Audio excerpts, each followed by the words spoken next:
सभी बड़ों को नमस्कार। आज एक नई कहानी सुनाने जा रहा हूँ। जब मांगा वरदान मंथरक जुलाहे ने। जो साथी मेरे चैनल पर पहली बार आए हैं, कृपा करके मेरे वीडियो को लाइक और शेयर करें। आप सभी से विनती है कि आप ये कहानी अपने बच्चों को जरूर सुनवाएं ताकि वे अपने जीवन में विकास करें। तो आइए कहानी शुरू करते हैं। एक था जुलाहा, उसका नाम था मंथरक। वह कपड़े बुनकर गुजारा करता था। एक बार उसके लकड़ी के औजारों में से एक औजार टूट गया। तब लकड़ी लेने के लिए वह जंगल में गया। वहां एक बड़ा विशाल वृक्ष था। मंथरक को लगा, औजार बनाने के लिए इस पेड़ की लकड़ी ठीक रहेगी। कुछ ज्यादा लकड़ी ले चलूं तो और भी बहुत से काम निकल जाएंगे। यह सोचकर जैसे ही उसने उस पेड़ पर कुल्हाड़ी चलानी चाहिए, उसी समय एक दिव्य पुरुष उसके सामने आ खड़ा हुआ। उसने अनुरोध करते हुए कहा, मैं यक्ष हूँ। इसी पेड़ पर मेरा घर है।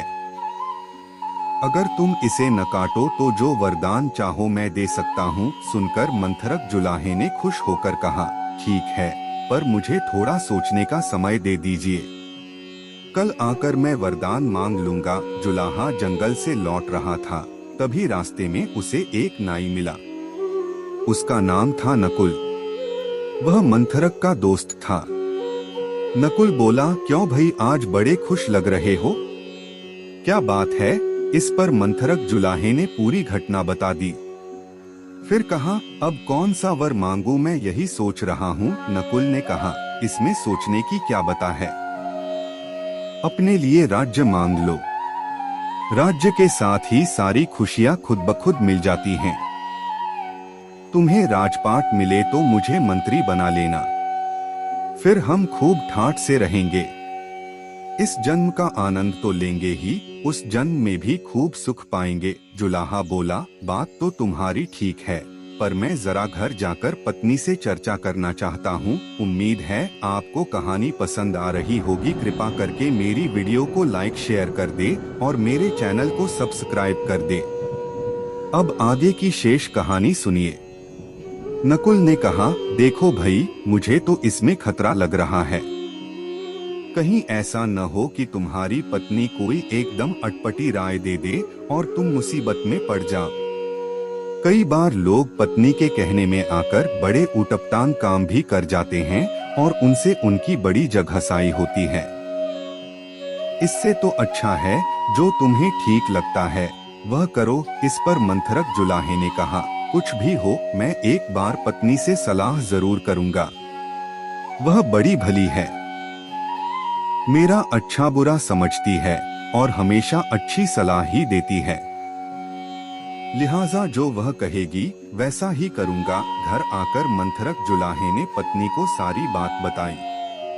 फिर कहा, मैं जंगल से लौट रहा था तो रास्ते में नकुल नाई मिल गया। उसका कहना था कि मैं यक्ष से अपने लिए राज्य मांग लूं। अब तुम जैसा ठीक समझो मैं वैसा ही करूंगा। सुनकर पत्नी ने कहा, अरे, राज्य लेकर भला कौन सुखी हुआ है? राज्य के कारण ही बिना बात शत्रुओं के षड्यंत्र और हर बार मारकाट चलती रहती है। इसी राज्य के कारण तो रामचंद्र जी को वनवास मिला। पांडवों को भी क्या क्या तकलीफें नहीं झेलनी पड़ी। इस राजसत्ता के पीछे कितने ही लोगों को अपने प्राणों से हाथ धोना पड़ गया। राज्य होने पर भाई भाई का और मित्र मित्र का शत्रु हो जाता है और वे एक दूसरे की जान लेने में भी नहीं हिचकते। इसलिए राज्य की बात तो छोड़ ही दो। मैं तो चाहती है कि तुम अपने लिए एक और सिर मांग लो जो पीछे की तरफ हो। साथ ही 2 और हाथ भी मांग लो, तब तुम खूब मजे से 4 हाथों से काम कर सकोगे। 2 हाथों से जो काम करोगे उससे हमारा गुजारा होता रहेगा। बाकी 2 हाथों की मेहनत से जो धन उसे इकट्ठा करके रखते जाएंगे और फिर खूब धन हो जाएगा तो बड़े आराम से गुजर बसर करेंगे। मंथरक जुलाहे को पत्नी की यह बात जंच गई। अगले दिन यक्ष के पास जाकर उसने अपने लिए पीछे की ओर 1 सिर तथा 2 और हाथ मांग लिए। सुनकर यक्ष को कुछ अजीब तो लगा, पर उसने यह वर दे दिया।